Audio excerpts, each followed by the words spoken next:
mempersatukan bangsanya. Iya, inilah fenomena-fenomena ini muncul dan ini ditandai sebagai satu kebangkitan bangsa atau kebangkitan nasional.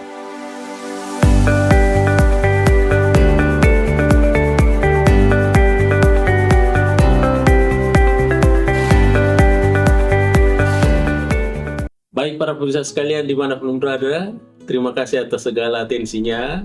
Alhamdulillah pada hari ini kita lagi berjumpa dalam salah satu channel YouTube kita, Mr. Koronis, komunikasi romantis dan humanis.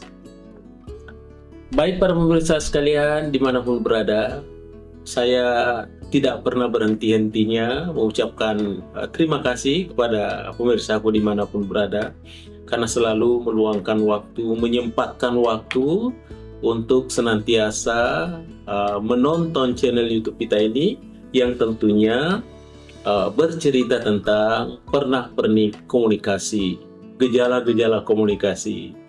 Iya, sampai pernah saya katakan bahwa komunikasi ini kan sudah sampai mengglobal, sudah mendunia.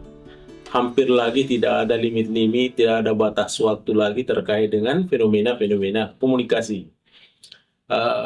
Baik para pemirsa sekalian, kita sekarang ini berada di bulan Mei, ya para pemirsa sekalian. Di bulan Mei itu kan ada hal-hal yang tidak pernah kita lupakan, yang terkait dengan fenomena-fenomena kebangsaan, ya.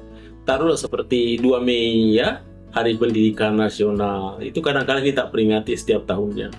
Dan kemudian setelah itu ada juga tentunya 20 Mei. Iya, yaitu namanya Hari Kebangkitan Nasional, ya. Sehingga setiap tahunnya juga kita peringati sebagai Hari Kebangkitan Nasional tanggal 20 Mei. Para pemirsaku dimanapun berada, ya. Oleh karena itu, yang akan menjadi tajuk pada kesempatan ini adalah tentu terkait dengan fenomena kebangkitan nasional. Kita beri satu judul, yaitu komunikasi kebangkitan nasional. Baik para pemirsa sekalian dimanapun berada, kalau kita bercerita tentang kebangkitan nasional, ya, tentu saja bahwa ada hal-hal yang terkait di dalamnya, yang itulah yang diakumulasi, itulah disulam dengan baik, sehingga ujung-ujungnya nanti lahirlah kebangkitan nasional. Baik para pemirsa sekalian, apa saja yang perlu kita cermati bersama terkait dengan fenomena-fenomena kebangkitan nasional? Yang pertama, bahwa di suasana kebangkitan nasional itu tentu sudah ada yang namanya kesadaran akan persatuan bangsa.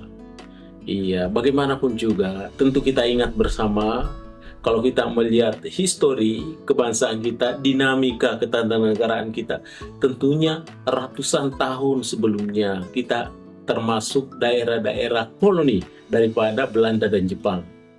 Ya, sehingga dengan demikian tentunya masyarakat Indonesia di kala itu tentu dia merupakan masyarakat yang sifatnya bercerai-berai. Ya, tetapi kemudian setelah dia mempunyai sebuah kesadaran, maka tentunya dia sudah mulai mengatur strategi untuk mempersatukan bangsanya. Iya, inilah fenomena-fenomena ini muncul dan ini ditandai sebagai satu kebangkitan bangsa atau kebangkitan nasional. Itu karena adanya kesadaran, sudah adanya rasa ingin menyatu di antara sesama pribumi, sesama bangsa Indonesia. Itu yang pertama. Kemudian para pemirsa sekalian, fenomena yang kedua dapat kita lihat terkait dengan kebangkitan bangsa, yaitu adanya pembentukan organisasi-organisasi modern, ya, seperti layaknya Budi Utomo, ya. Ya, organisasi modern seperti Budi Utomo yang dideklarasikan pada tahun 1908 atau 1908 itu sudah merupakan satu bentuk organisasi yang sudah terstruktur dan tersistematis. Ya, sehingga dengan demikian tentunya organisasi ini merupakan satu cikal bakal untuk lebih menyatukan bangsa Indonesia itu sendiri. Ya, namanya saja organisasi. Di setiap organisasi itu tentu kita tidak lihat siapa jagoannya di sana.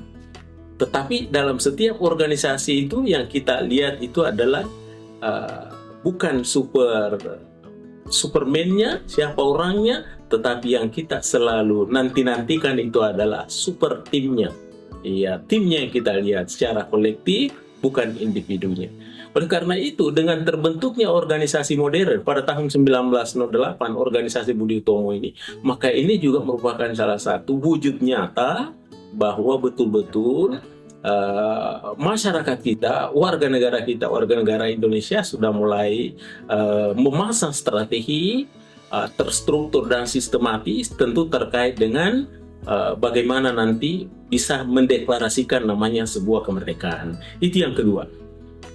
Kemudian yang ketiga, para pemirsa sekalian, kebangkitan nasional juga ditandai dengan satu munculnya intelektual dan pemimpin-pemimpin nasional yang punya visi dan misi jauh ke depan.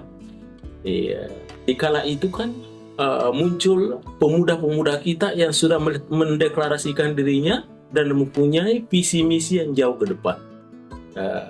Pada tahun 1908 itu kan sudah kelihatan bahwa apa yang diangan-angankan oleh pemuda-pemuda di kala itu tidak lain prioritas adalah sebuah kemerdekaan. Ya, tentu kita mengenalnya di sana ada Dr. Wahidin Sudirohusodo, ya, ada Sutomo, ya, yang merupakan deklarator atau pendiri daripada organisasi Budi Utomo pada tahun 1908.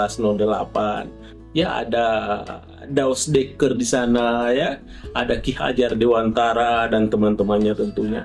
Pemuda-pemuda inilah merupakan aset bagi negara Indonesia yang berjuang mati-matian untuk ujung-ujungnya nanti akan menuju kepada yang namanya deklarasi kemerdekaan. Itu yang ketiga. Kemudian yang keempat, para pemirsa sekalian, apalagi yang bisa ditandai terkait dengan kebangkitan nasional? Yang keempat itu adalah, para pemirsa sekalian, sudah ada namanya semangat nasionalisme. Bagaimana itu semangat nasionalisme? Nasionalisme itu artinya mencintai tanah air. Tetapi ingat, mencintai tanah air jangan sampai berlebih-lebihan. Tetapi mencintai tanah air adalah yang wajar-wajar saja. Ya, sehingga dengan demikian, nanti kalau tidak berlebih-lebihan, mencintai negaranya secara wajar-wajar saja yang disebut dengan nasionalisme itu, tentu saja mudah-mudahan kita terhindar dari yang namanya chauvinisme.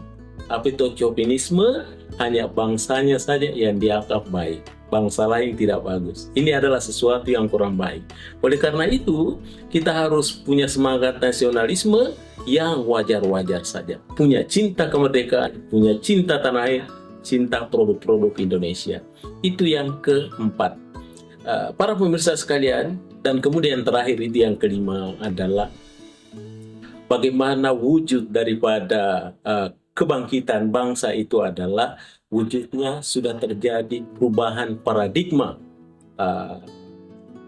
perlawanan, ya, perjuangan perlawanan terhadap tentunya kolonial, penjajah itu, ya, yang tadinya kita punya perjuangannya sifatnya fisik, ya, yang melokal, tapi kemudian terjadi kebangkitan nasional, kebangkitan bangsa yang sudah mengarah kepada bagaimana perjuangan yang tidak sekadar fisik lokal, tetapi dia sudah lebih mengarah kepada yang namanya bernilai edukasi, bernilai-nilai pendidikan yang sudah terorganisir sehingga menjadi sebuah kekuatan-kekuatan baru.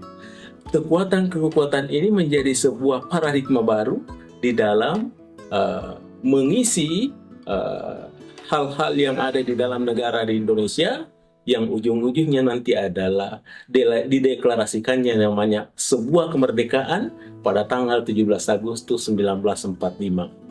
Para pemirsa sekalian, kira-kira inilah yang merupakan 5 bahan renungan kita bersama, tentu terkait dengan fenomena kebangkitan bangsa yang kita apresiasi, kita rayakan, kita cermati bersama setiap tahunnya di tanggal 20 Mei setiap tahun. Baik para pemirsa sekalian dimanapun berada, terima kasih atas segala perhatiannya.